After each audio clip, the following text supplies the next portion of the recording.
বয়স ক্লাবের টেন্টে থাকতাম। তো তখন ব্ল্যাক এন্ড হোয়াইট টিভি ছিল।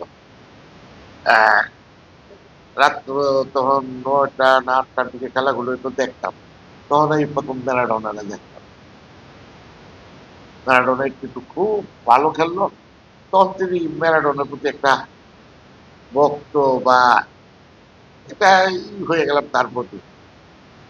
তখন তার দিকে চিন্তা করলাম তার হাইট আর আমার হাইট সমান। সেই যদি ওয়ার্ল্ডে এত ভালো প্লেয়ার হইতে পারে আমি হইতে পারবো না। আমি দেখতাম যে আগে বাংলাদেশের ফিনির সময় আবুনি মোহামেডানো ফ্লাকে ব্যবহার করতো তারা বাংলাদেশ এত ফ্লা করতো যে আমাদের দেশে স্বাধীনতা দিবসও এত ফ্লা করতো। এখন দিয়ে এর চেয়ে বেশি ওড়ে ওয়ার্ল্ড কাপের ফ্লাগ দিয়ে।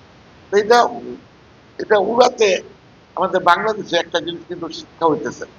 বাচ্চারা কোন দেশের ফ্লাগ কোন কালার কোনটা জানতেছে। এটা একটা বিরাট অভিজ্ঞতা।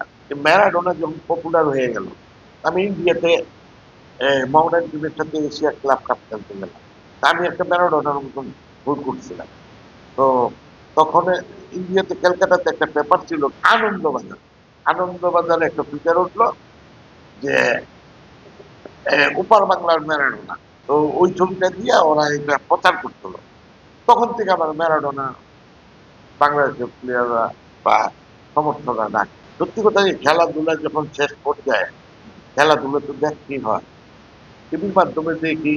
আগে মনে হয় যে বিশ্বেতে ফুটবলে যেমন দলগুলোতে দুই একটা মানে কি গডগিফটেড প্লেয়ার হতো।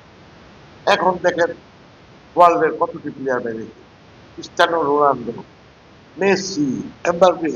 আমার ফুটবলের প্রতি একটা ঝোঁক ছিল তো। ল্যাটিন আমেরিকান দুটা দেশ আর্জেন্টিনা এবং ব্রাজিল কোনোটার আমার সমর্থন করি।